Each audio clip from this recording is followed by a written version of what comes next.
बिल्कुल आपसे परिचय हम कराएंगे, लेकिन इस बीच बड़ी खबर आपको बताएं। ईरान का एक साथ 3 देशों पर बड़ा हमला हुआ है। कुवैत, बहरीन और इराक पर बड़े हमले को अंजाम दिया गया। ईरान का कुवैत पर मिसाइल से हमला, ईरान ने बहरीन पर भी मिसाइल दागी है। ये देखिए आप तस्वीर आपको दिखा रहे हैं, ये ताजा हमला है जो कि किया गया है। और एक साथ आप देखिए ना सिर्फ कुवैत में जो अल सलाम एयरबेस है वहां पर हमला किया गया, उसको टारगेट पर लेकर हमला किया गया, लेकिन इसके अलावा बहरीन और इराक पर भी हमले को अंजाम दिया गया है। यह तस्वीरें आपको इस वक्त हम दिखा रहे हैं। ईरान ने एक साथ 3 देशों पर अटैक किया है।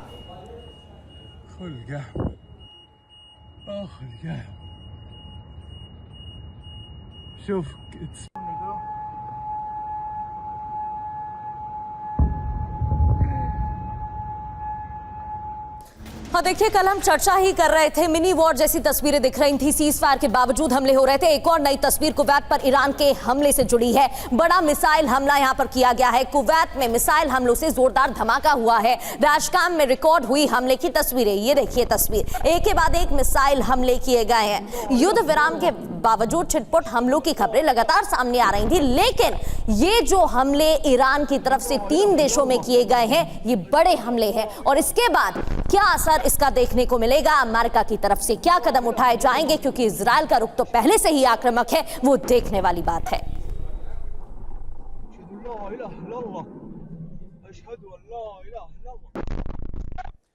और एक और बड़ी खबर, कुवैत पर हमले का एक और वीडियो आपको दिखाते हैं। एयर डिफेंस सिस्टम ने नष्ट की है मिसाइल। तो आप देखिए, कुवैत में एयर डिफेंस सिस्टम को एक्टिव कर दिया गया है। ईरान ने जो ताजा हमला किया, इसके बाद जिस मिसाइल को नष्ट किया गया, ये देखिए हाईवे पर आकर गिरी है वो मिसाइल का मलबा, इस वक्त हम आपको दिखा रहे हैं। और ये इस बात की तस्दीक कर रहा है कि कैसे एक बार फिर से जो तनाव है अब और ज्यादा बढ़ता हुआ नजर आ रहा है, क्योंकि एक साथ इस बार 3 देशों पर अटैक किया गया, कुवैत, बहरीन और इराक पर। ये देखिए 3 तस्वीरें आपके सामने। ईरान ने बहरीन पर मिसाइलें दागी है, बहरीन का आसमान आप देखिए। कुवैत पर ईरान ने बड़ा हमला किया और ऐसा लग रहा है कि आसमान से आतिशबाजी हो रही है। और तीसरी तस्वीर, जब कुवैत में हमला किया गया और एयर डिफेंस सिस्टम से ईरानी मिसाइल को इंटरसेप्ट किया गया, वो तस्वीर आपको हम दिखा रहे हैं। तो ये 3 अहम खबरें टीवी स्क्रीन पर आपके सामने थी। और कुवैत पर हमले का एक और वीडियो आपको दिखाते हैं। एयर डिफेंस सिस्टम ने मिसाइलें नष्ट की हैं। इन हमलों के बाद एयर डिफेंस सिस्टम एक्टिव हुआ, मिसाइलें नष्ट की गई हैं, ऐसा दावा किया गया है। तो ईरान ने कश्मीर पर हुए हमले का बदला लिया है, ये दावा IRGC की तरफ से किया गया। हमले किए गए हैं, कुवैत पर सबसे ज्यादा तबाही मचाई गई, और ये बड़ी खबर और तस्वीर आपके साथ। सड़कों पर अफरा तफरी का माहौल भी देखने को मिल रहा है।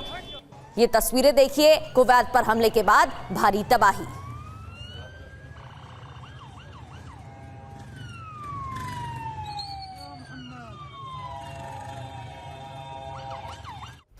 और देखिए कुवैत पर जो हमला हुआ, इसको लेकर एक और बड़ी खबर। कुवैत में आधी रात कई हमले हुए, एक के बाद एक धमाके सुने गए। एयर डिफेंस ने नष्ट की है मिसाइल, जमीन पर गिरा है मिसाइल का टुकड़ा। ये देखिए आप, कुवैत में एयर डिफेंस सिस्टम जो कि तैनात किए गए हैं, उन्होंने ईरानी मिसाइल को नष्ट किया, और एक टुकड़ा जो आकर गिरा वो आप देख पा रहे टीवी स्क्रीन पर। और कुवैत में अमेरिकी बेस पर हमला हुआ है। अली अल सलाम बेस पर अटैक किया गया। प्रेस टीवी की रिपोर्ट में यह दावा किया गया है।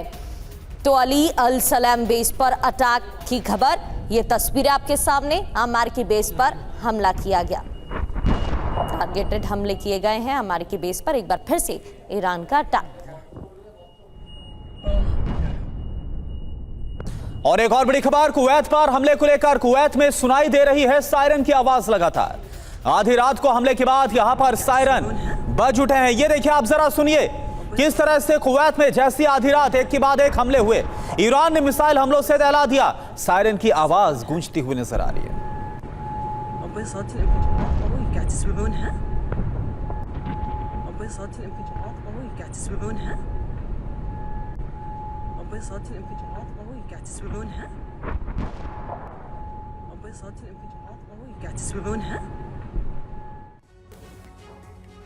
और हम लोग जहां भी हमें ज्वाइन कर चुके हैं, हमारे सहयोगी हमें ज्वाइन कर चुके हैं उनका भी रुख कर लेते हैं। मनीष, जिस तरीके से ये हमले हो रहे हैं, ईरान की तरफ से कहा जा रहा है कि केशम द्वीप पर हुए हमले का बदला लिया गया है, अमेरिका कह रहा है कि जो ईरान ने हमला किया है उसका बदला लिया जा रहा है, सेंटकॉम की तरफ से कई दावे किए गए हैं, तो फिर ऐसे में सीजफायर बचा कहां है? ये तो हमले शुरू हो गए हैं।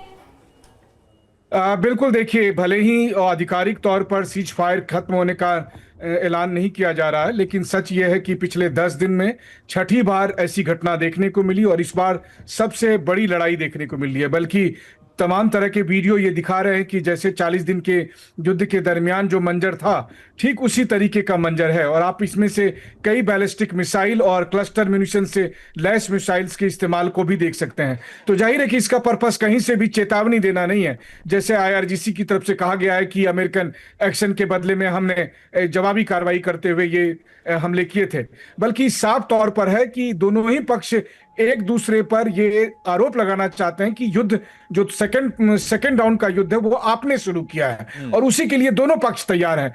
और ऐसी स्थिति में किसी को भी अगर ये उम्मीद है कि किसी तरह से डोनाल्ड ट्रंप और ईरान के बीच में कोई डील होगी, तो वो डील की भी उम्मीद अब छोड़ दे। बल्कि ये मिनी वॉर जो लगातार सुलगते सुलगते इस स्टेज तक आ चुका है, वो अब कभी भी फुल स्केल वॉर के तौर पर तब्दील हो सकता है, उसी तरफ लगातार बढ़ रहे हैं। और देखिए, इस बार कोई ऐसा नहीं कि ईरान और अमेरिका के बीच लड़ाई हुई, बल्कि ईरान ने बहरीन को, कुवैत को या इराक में टारगेट किया है। तो अब बस एक भी मिसाइल अगर रेड सी की तरफ आगे बढ़ी, कभी इजराइल की तरफ आगे बढ़ी, तो आप समझिए कि आधिकारिक तौर पर सेकंड राउंड की शुरुआत हो चुकी है। बिल्कुल, और अगर ऐसा हुआ तो इजराइल तो चाहता ही ऐसा है कि जो युद्ध है वो एक बार फिर से शुरू हो जाए, फुल स्केल वॉर। एक जो मिनी वॉर है, इसका वर्जन तो हम देख रहे हैं और ये और ज्यादा विस्तार लेती हुई नजर आ रही है ये जो अब युद्ध की स्थिति। और देखिए, टीवी स्क्रीन पर जो खास मेहमान आपको नजर आ रहे हैं, उनसे एक बार आपका परिचय भी हम करा दें। Lieutenant general DP Pandey sir इस वक्त हमारे साथ मौजूद है और air commodore Ashwinder Singh Bahl sir भी इस वक्त हमारे साथ मौजूद है। सर, आप दोनों का हम रुख करेंगे, लेकिन इससे पहले बड़ी खबर जल्दी से बता दें दर्शकों को, क्या आ रही है बहरीन पर जो हमला हुआ, बहरीन पर ईरान का बड़ा हमला, मिसाइल अटैक के बाद बहरीन में धमाका हुआ है। तस्वीरें आपको दिखाते हैं, ये देखिए आप, पहले खबर आपके सामने, बहरीन पर ईरान ने बड़े हमले को अंजाम दिया। अब ये देखिए आप तस्वीरें, मिसाइल अटैक के बाद बहरीन में कैसे बड़ा धमाका होता है।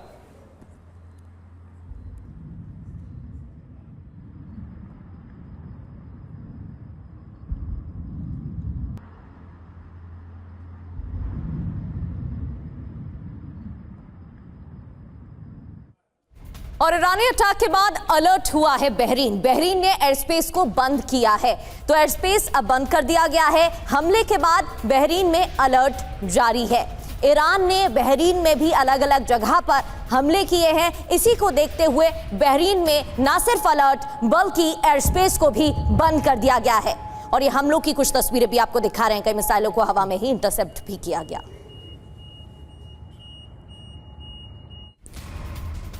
और एक और बड़ी खबर, ईरान के हमलों पर अमेरिका का दावा, ईरान के सभी हमले नाकाम किए गए। सेंटकॉम की तरफ से कहा गया ईरानी हमलों का जवाब दिया जाएगा। देखिए आप, अमेरिका की तरफ से क्या कहा गया है कि अमेरिका भी यहां पर रुकने वाला नहीं है। ईरान ने जो हमला किया कुवैत, बहरीन और इराक पर, अब इसका जवाब दिया जाएगा। यानी हालात और ज्यादा खराब और ज्यादा विध्वंसक होने वाले।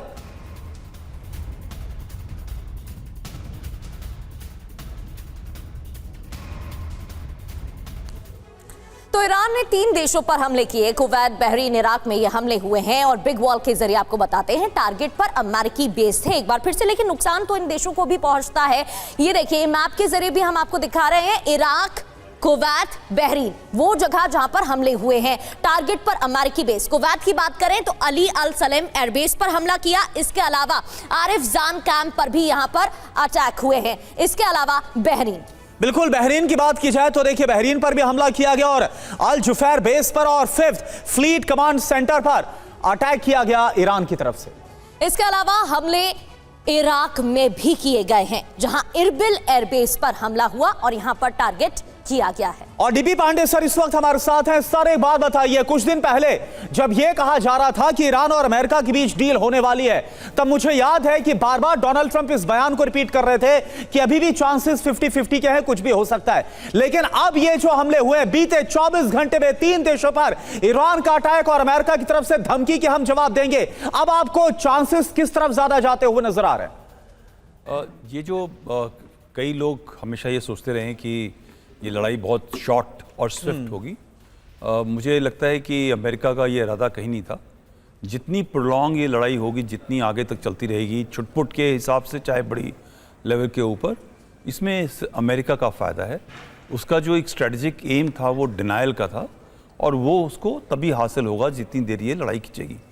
और दूसरा जो एक बड़ा पहलू ये है कि अगर जो स्टांस है ईरान का प्री ऑपरेशन एपिक फ्यूरी से पहले का अगर चेंज नहीं होता है, जिसके अंदर एक रजीम चेंज की रिक्वायरमेंट थी, यूरेनियम को डिस्ट्रॉय करने की या उसको वहाँ ईरान से आउट करने की, और जो उसकी बैलिस्टिक मिसाइल की क्षमता थी उसको पूरा ध्वंस करने की, जब तक ये तीनों चीज़ें तरीके से हासिल नहीं जाती हैं तब तक अमेरिका इस लड़ाई को बंद करने की क्षमता नहीं रखता।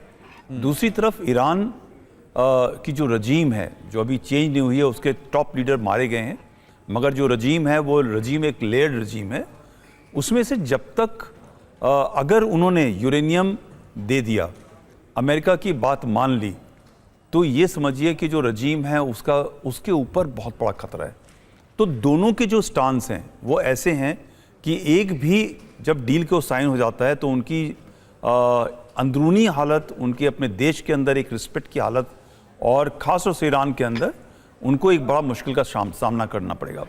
तो ये जो सीज़ फायर का हम मुद्दा देख रहे हैं, ये दोनों देश अपने सिस्टम्स को, अपने लॉजिस्टिक्स को, अपने हथियार को एक दोबारा से रीगेन करने की कोशिश कर रही है। ईरान अपनी जो बैलिस्टिक मिसाइल की क्षमता है, जो ड्रोन्स की प्रोडक्शन की कैपेबिलिटी है, उसी तरह अमेरिका अपनी, उनकी भी काफ़ी नुकसान हुआ है। बहुत एक्सपेंसिव लड़ाई रही है उनके लिए, जिसके अंदर जो इंटरसेप्टर मिसाइल्स है वो सब काफ़ी ख़त्म हुए हैं, और उनको शायद कुछ एक नई रणनीति अपनाने की ज़रूरत है, जिसके अंदर ग्राउंड फोर्सेस का इस्तेमाल किए बिना वो अपनी जो उनके अपने मिशन है, जब मिलिट्री पॉलिटिकल ऑब्जेक्टिव्स हैं, उसको अचीव किया जाए। तो इन दोनों के लिए ये समय बड़ा ज़रूरी है कि थोड़ा समय निकलेगा तो ये सब तैयारियाँ ठीक तरीके से हो पाएंगी। ये जो अटैक आप जिनकी बात बता रहे हैं, अभी जो पुष्टि हो रही है वो सिर्फ कुवैत और बहरीन के ऊपर हो रही है। इराक के ऊपर अभी सारे मीडिया चैनल रिपोर्ट तो कर रहे हैं, मगर उसकी कोई अमेरिका की तरफ से, सेंटकॉम की तरफ से कोई पुष्टि अभी तक आई नहीं है। जी बिल्कुल, लेकिन ये एक रिस्पॉन्स है प्रगति, मतलब ये रिस्पॉन्स है। और हर जब सीज फायर होता है तो सीज फायर का मतलब ये नहीं होता कि जीरो फायरिंग होगी, होना चाहिए वैसे, मगर आप किसी भी दो देशों की लड़ाई के अंदर, दो गुटों की लड़ाई के अंदर देखें, अगर आप जैसे मैं कंबोडिया के अंदर बिल्कुल एक मिलिटेंसी इलाके के अंदर था, सीज फायर के बावजूद कुछ न कुछ छुटपुट एक्शन होता रहता है। मैं ये जो एक्शन हो रहा है, मैं इसको एक प्रेशर जनरेट करने की बात हो रही है। अमेरिका ने कश्मीर आइलैंड के ऊपर अटैक किया, उनकी ड्रोन फैसिलिटी के ऊपर, ईरान ने रिस्पॉन्ड किया। ये जो आपस की जो एक नोक झोंक किस्म की जो लड़ाई है वो चलती रहेगी। इनफैक्ट जब डील साइन हो जाएगा उसके बाद भी ये कुछ हद तक चलती रहेगी, क्योंकि दोनों तरफ से एक एलिमेंट ऐसा होगा जो बिल्कुल पीस की तरफ नहीं जाएगा, और ईरान अपने IRGC के जो इंडिपेंडेंट कमांडर्स हैं उनके ऊपर ब्लेम करेगा। अमेरिका जो है अपने, जैसे इजराइल है, इजराइल हिजबुल्लाह के ऊपर अटैक करता है, वो उसके ऊपर थोड़ा ब्लेम करेगा। ये ओवर्ट एक बातचीत करने का तरीका होता है, ये एक ड्रामा होता है जिसके अंदर बैक चैनल्स के अंदर बातें भी हो रही होती हैं, मगर फ्रंट चैनल के ऊपर हर दो देश जो बात करते हैं वो एक अपर हैंड दिखाने की कोशिश करते हैं। ये एक नेगोशिएशन का तरीका है, आप कहीं भी जाएंगे तो ऐसे ही होता है। बिल्कुल सर, आपने जो बोला कि सीजफायर के बीच में ऐसी कई बार छिटपुट चीजें होती है, लेकिन सवाल यह है कि क्या वाकई में, इसको हम समझेंगे, अश्विंदर सर का भी हम रुख करेंगे कि क्या वाकई में छिटपुट है या फिर हालात उससे ज्यादा आगे बढ़ गए। प्रगति बिल्कुल, बड़ी खबर हॉर्मूज से जुड़ी है, जहां अमेरिकी हमले के बाद टकराव बढ़ गया है। हॉर्मूज पार कर रहे शिप पर अमेरिका का हमला। सेंटकॉम ने कहा ईरान से तेल लेकर जा रहा था टैंकर। अमेरिकी हमले के बाद ईरान का जवाब। ईरान ने कुवैत और बहरीन पर हमला किया है। स्ट्रेट ऑफ हॉर्मूज पार कर रहे शिप पर यूएस ने हमला किया। सेंटकॉम ने कहा ईरान से तेल लेकर यह टैंकर जा रहा था।